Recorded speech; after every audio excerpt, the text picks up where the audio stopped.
La légende du flamboyant.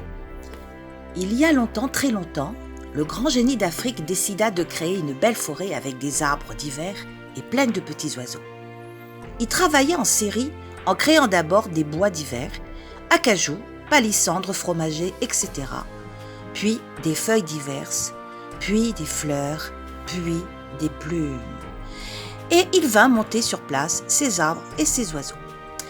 Mais on peut être un grand génie et être un peu tête en l'air, il avait mal compté. Il constata qu'il avait un bois pour lequel il n'avait plus de feuilles ni de fleurs.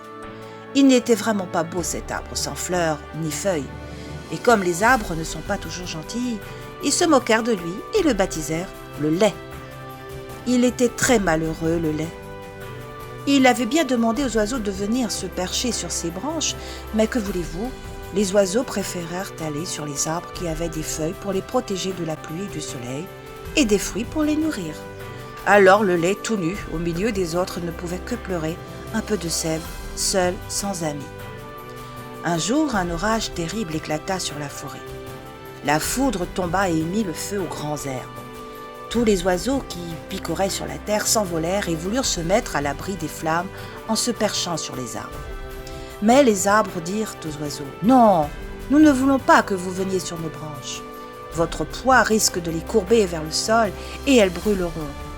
Allez-vous-en !»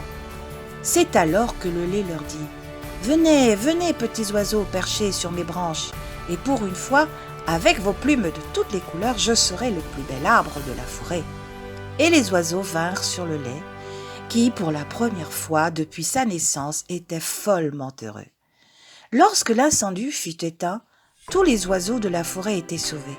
Le grand génie sut évidemment tout ce qui s'était passé. Il vint alors voir le laid et lui dit « Grand merci, grâce à toi, tous mes oiseaux sont vivants. Je veux faire quelque chose pour toi. Je vais créer une fleur et des feuilles.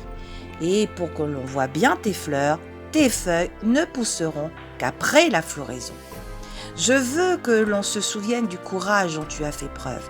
Je vais donner à ta fleur la couleur du feu. » Le grand génie donna à la fleur la couleur du feu, et l'arbre prit le nom de flamboyant.